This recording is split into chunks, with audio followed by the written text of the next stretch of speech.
இந்த உலக வாழ்வே ஒரு பயணம்தான். அதற்கு தொடக்கமும் உண்டு, முடிவும் உண்டு. தொடங்கி எவராலும் முடிக்காமல் இருந்துவிட முடியாது.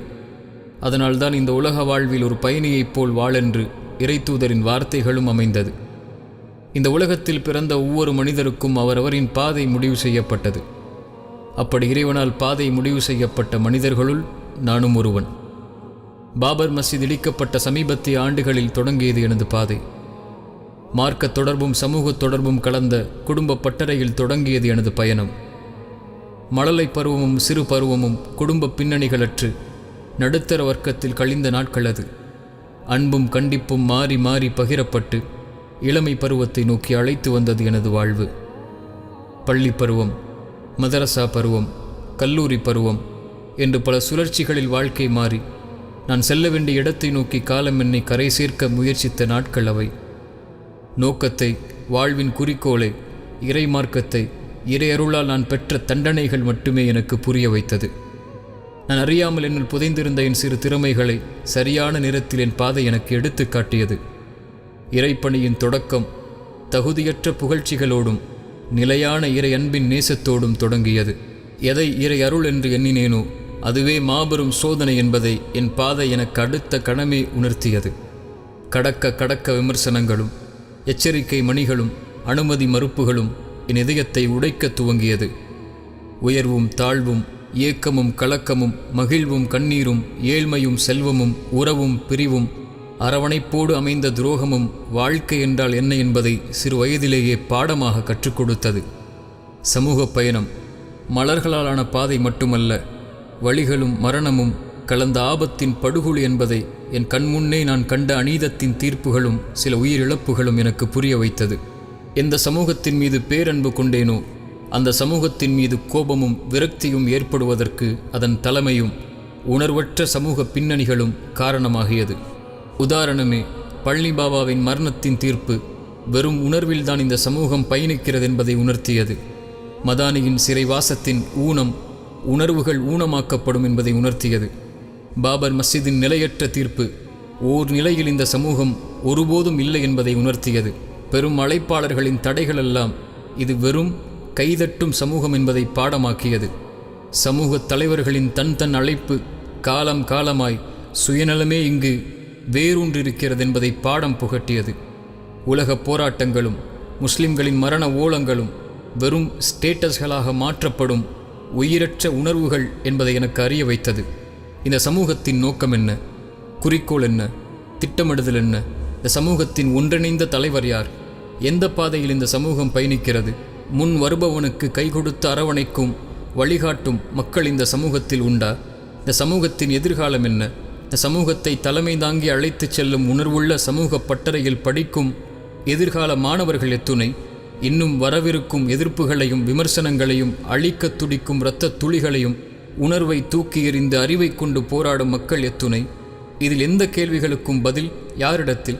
குஜராத்தின் படுகொலைகள், தீக்கரையாக்கப்பட்ட ரயில் பெட்டிகள், பாபர் மஸ்ஜிதின் தீர்ப்புகள், ஆசிஃபாவின் கற்பழிக்கப்பட்ட படுகொலை, பறித்துவிட வேண்டுமென்ற குடியுரிமை ரத்து செய்யும் போராட்டங்கள், உரிமைக்காக போராடினால் இடிக்கப்படும் வீடுகள், பறிக்கப்படும் உடைகள், மாமிசத்திற்காக அடித்து கொல்லப்படும் அறிவற்ற சமூக உணர்வுகள், இன்னும் ஆயிரம் கோரங்களை எல்லாம் சினிமாக்களைப் போல் உட்கார்ந்து வேடிக்கை பார்க்கும் மானுடர்களில் நானும் ஒருவன்தான். ஆம், மீண்டும் சொல்கிறேன், சமூகத்தை குறை கூறி என்னை மறந்தால் எப்படி? நானும் அதில் ஒருவன்தான். இதில் எதிலும் நானும் விதிவிலக்கல்ல. ஆனால் இதில் மாற்றம் ஏற்பட்டால் அந்த மாற்றம் என்னையும் மாற்றும் என்ற அவாவோடு காத்திருக்கிறேன். அந்த மாற்றத்தில் ஒரு சிறு துளி அளவேனும் பங்காற்ற வேண்டுமென்ற இறை உதவியை எதிர்பார்த்தவனாக. இறை தூதர் கூறினார்கள், ஒரு மனிதனுக்கு நற்செய்தி உண்டாகட்டும். அவன் தூசி படிந்த நிலையில் பரட்டை தலையோடு போர்க்களத்தை நோக்கி ஓடி வருகிறான். முதல் வரிசைதான் அவனுக்கு அனுமதி கிடைக்கிறது, நிற்கிறான். கடைசி வரிசைதான் அனுமதி கிடைக்கிறது, நிற்கிறான். உதவி கூறுகிறான், உதவி மறுக்கப்படுகிறது. சாட்சி கூறுகிறான், சாட்சி மறுக்கப்படுகிறது, நிற்கிறான். இவனுக்கு நற்செய்தி உண்டாகட்டும் என்று இறை தூதர் சொன்னார்கள். ஏன் இந்த பயணி அவன் பாதையில் பயணித்து போர்க்களத்தில் இறைவனுக்காக கலந்து கொண்டது முதல் வரிசைக்காக அல்ல, கடைசி வரிசைக்காக அல்ல, உதவி ஏற்றுக்கொள்ளப்பட வேண்டும் என்பதற்காக அல்ல, சாட்சி அங்கீகரிக்கப்பட வேண்டும் என்பதற்காக அல்ல. அவன் வந்தது இறைவனுக்காக. எது கிடைத்தாலும் எது கிடைக்கவில்லை என்றாலும், யார் ஏற்றுக்கொண்டாலும் யார் ஏற்றுக்கொள்ளாவிட்டாலும், யார் உதவி கூறினாலும் யார் அவனை தூக்கி எறிந்தாலும் அவன் நிற்பான் அந்த பணியில், அந்த பாதையில் அவன் நிற்பது அல்லாவிற்காக என்று. மரணிப்பதற்குள் ஒரு போராளியின் மரணமல்லாத ஒரு மரணத்தை அடைந்துவிடக்கூடாது என்ற எண்ணம் என் மனதில் குடிகொண்டிருந்தாலும், அதற்கான தயாரிப்புகளும் முயற்சிகளும் எல்லளவும் என் உள்ளத்தில் இல்லை, என் செயலிலும் இல்லை என்ற இயலாமையை நான் இன்னும் உணர்கிறேன். என் பாதையின் நீளத்தையும் அதன் முடிவையும் என் இறைவனே அறிந்தவன். நகரும் வரையும் நீளும் வரையும் என்னை இயக்கும் ஒரே ஒரு கேள்வி இந்த பாதையில், இவ்வளவையும் கொடுத்தவனுக்கு நான் எதை செய்தேன் என்ற கேள்வி மட்டும்தான். துவண்டு போகும்போதும் புறக்கணிக்கப்படும் போதும் என்னை அரவணைக்கும் இறைவனுடைய வார்த்தைகள் இவையெல்லாம். உம்முடைய இறைவன் உம்மை கைவிடவில்லை, உம்மை வெறுக்கவும் இல்லை. ஒவ்வொரு நாளும் உங்களது பிந்திய நிலைமை முந்திய நிலைமையை விட நிச்சயமாக மிக்க மேலானதாக இருக்கிறது. உங்களை அனாதையாக கண்டு அவன் உங்களுக்கு தங்குமிடம் அளித்து ஆதரவளிக்கவில்லையா? மேலும் அவன் உம்மை வழி தவறியவராய்க் கண்டு பிறகு நேர்வழி காண்பித்தான். மேலும் உம்மை ஏழையாய்க் கண்டு பிறகு செல்வந்தவராயாக்கினான்.